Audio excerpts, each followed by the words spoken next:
नमस्कार दोस्तों, YouTube channel justice तक में स्वागत करते हैं, अभिनंदन करते हैं।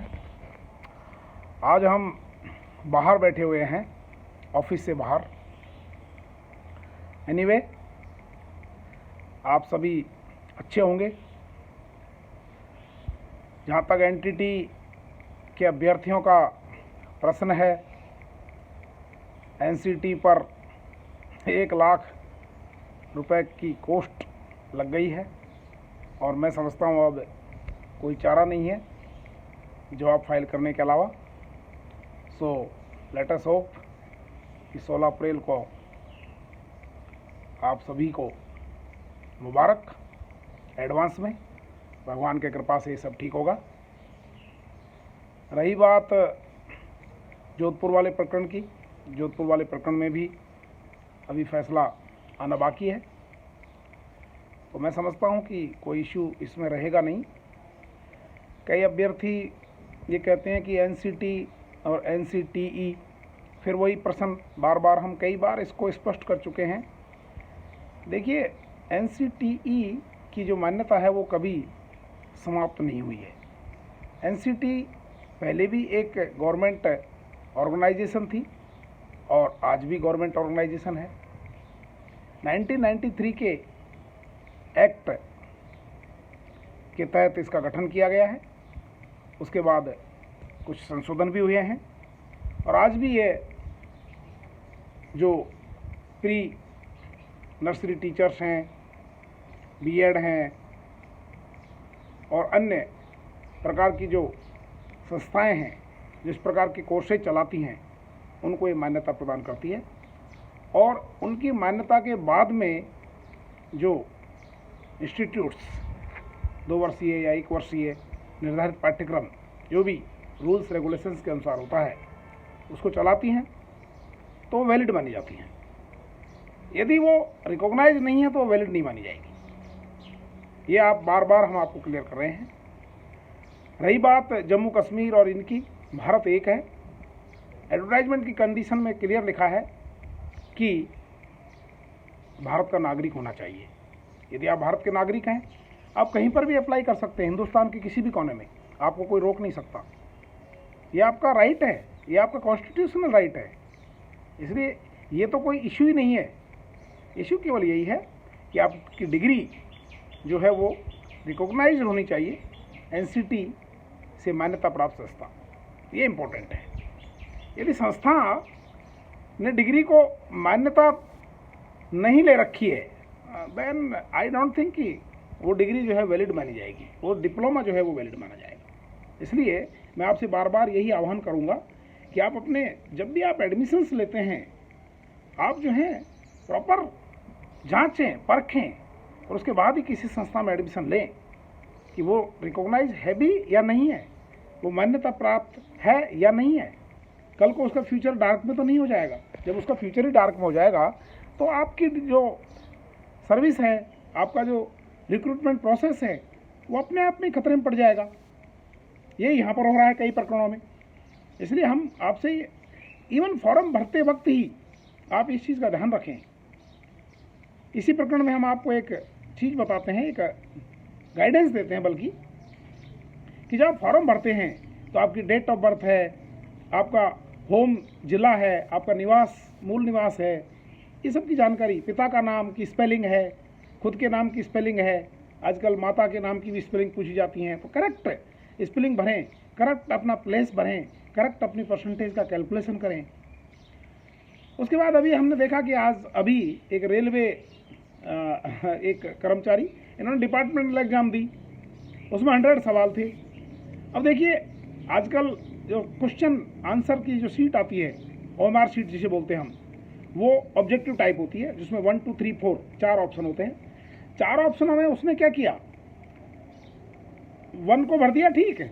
उसके बाद में उसने ये नहीं देखा कैंडिडेट ने कि 1 के बाद मुझे 2 भरना है, 3 भरना है, 4 भरना है। वो गलती हो गई उससे। कहाँ पर, एक 1 के बाद में, वो 2 या 3 के बाद में उसने एक कॉलम को छोड़ दिया और छोड़ करके उसका पूरा सीक्वेंस जो है वो बदल गया। आगे देखा उसने, जहाँ 10 था उसके सामने 11 का आंसर भर दिया, 11 के सामने 12 का भर दिया, 12 के सामने 13 का भर दिया। इस तरह से पूरा सीक्वेंस उसका बदलता चला गया। और उसको पता कब चला, जब वो कम से कम 60-70 सवाल कर चुका था। उसके बाद क्या है, डिप्रेशन के अलावा कुछ नहीं मिला उसको अल्टीमेटली। अच्छा, आजकल क्या होता है, जो OMR शीट होती है उसमें पेन से भरवाया जाता है। हमारे ज़माने में तो पहले UPSC में भी HB पेंसिल का यूज होता था, और उसमें जो है उसको आंसर, रॉन्ग आंसर यदि आप गलती से भर भी देते हैं तो उसको मिटाने की आपके पास में सुविधा होती थी, एक फैसिलिटी होती थी ऑफिशियल। आजकल वो फैसिलिटी ख़त्म कर दी है, क्योंकि कुछ धांधलियाँ हो जाती हैं, कुछ गड़बड़ हो जाती हैं, बाद में जो आंसर OMR शीट होती है वो बदल भी जाती है। आजकल तो कॉर्बन शीट लगाते हैं उसके नीचे, इसलिए वो आजकल पॉसिबल नहीं है। आजकल आपको पूरा ध्यान रखना है।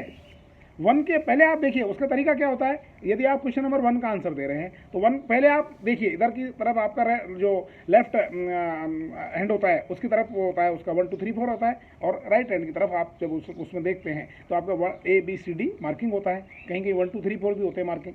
तो आप जो है पहले देखिए कि 1 के सामने मैं भर रहा हूँ, फिर पहले आप क्वेश्चन को देखिए, उसके बाद में आप OMR शीट पे उसका क्रमांक देखिए कि मैं 1 के सामने ही भर रहा हूँ उन्हें, 2 के सामने ही भर रहा हूँ उन्हें, 3rd के सामने ही भर रहा हूँ उन्हें, 49 के सामने भरा हूँ उन्हें, 88 के सामने भरा हूँ उन्हें, 99 के सामने भरा हूँ उन्हें। जब आप इस पहले आप मिलाइए, धैर्य रखिए।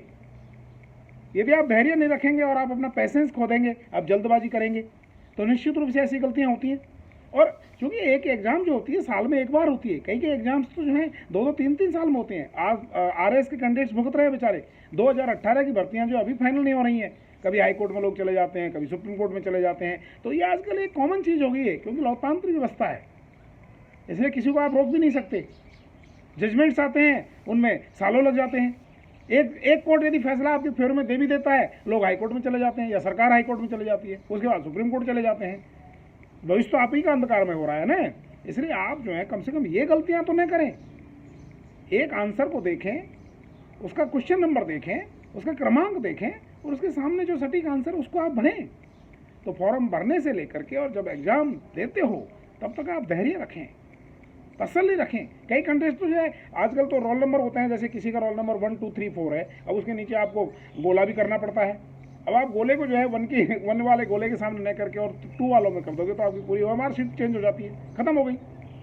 फिर आपका ब्लड प्रेशर बढ़ता है, आपका जो है डिप्रेशन लेवल बढ़ता है, आपकी घबराहट बढ़ती है, और फिर आप जो भी कुछ आपको याद होता है। वैसे ही हम लोग जब एग्जाम हॉल में कोई भी जाता है, इवन मैं भी क्यों ना हूँ, एग्जाम हॉल में तो निश्चित रूप से हम थोड़े बहुत तो एबनॉर्मल होते ही हैं, क्योंकि हमारा जो एक्साइटी लेवल है, एक्साइटमेंट लेवल जो है वो बढ़ जाता है, कुल मिलाकर के BP बढ़ जाता है हमारा। तो हम लोग एकदम फुल्ली कॉन्फिडेंस रहने की कोशिश करें, और एक एक चीज़ को फॉर्म भरने से लेकर के और लास्ट तक बहुत ही सावधानी बरतें, बहुत ही सटीक, क्योंकि आपके भविष्य का सवाल है। तो मैं आपको यही सलाह देता हूँ, और यही आपसे मैं उम्मीद करता हूँ कि आप धैर्य ना खोएं, और हर चीज़ को जब स्टडी करते हो तो बहुत ही बारीक और सटीक स्टडी करिए। ये नहीं कि आप कंफ्यूजिंग स्टडी कर रहे हैं। आप उसके लिए क्या करिए, रिमाइंड करिए अपने आप को, सवालों को दोहराइए, अपने नोट्स को दोहराइए, क्योंकि वहाँ जाकर के आजकल आंसर कैसे आते हैं 1 2 3 4 में बिल्कुल सिमिलर आते हैं। क्लियर? तो आपको ये पता रहना चाहिए कि सिमिलर आंसर्स में करेक्ट आंसर कौन सा है। जब तक करेक्ट आंसर को आप नहीं भरोगे तो आपको you will not get any marks. आपको कन्फ्यूज हो जाएगा, आप A की जगह B भर दोगे, B की जगह C भर दोगे, C है तो D भर दोगे। इसलिए इस हैबिट को डेवलप करें कि एक बार आप नोट बना लें, उसको आप रिवाइज करें। जो कम से कम जो आपने नोट बनाए हैं वो तो आपकी कस्टडी में है, वो आपका जो कंप्यूटर डिस्क है, आपकी जो हार्ड डिस्क है, उसमें कम से कम परमानेंट रूप से चले जाने चाहिए, ताकि किसी भी प्रकार से कितना भी घुमा ले क्वेश्चन को तो फिर उसका आंसर आप, यदि A है तो A भरें, B है तो B भरें। यही हम आपसे उम्मीद करते हैं। आप जो है धैर्य ना खोएं। एनटीटी के अभ्यर्थी भी, उनको ज़रूर सफलता मिलेगी, लेकिन ऐसी गलतियां ना करें। यही हम आपसे हाथ जोड़ करके और निवेदन करते हैं। हमने भी गलती करी है, ऐसा नहीं है। एक बार मैं अपना अगले वीडियो में बताऊंगा कि मैंने अपने जीवन में क्या क्या गलतियां की हैं, एग्जाम हॉल से लेकर के, और सारे पूरे होता है, ये स्वाभाविक प्रक्रिया है। इसलिए हम अपना जो एक्सपीरियंस है वो आपके सामने शेयर कर रहे हैं और करते रहेंगे। तो thank you very much, have a nice day. हमारी वीडियो को लाइक करें ताकि सभी लोग इसका लाभ उठा सकें। सब्सक्राइब करें, चैनल को सब्सक्राइब करें, लाइक करें और इसको प्रचारित करें। यही हमारा उद्देश्य है, ताकि सभी का भला हो। कर भला तो हो भला। Thank you very much, have a nice day.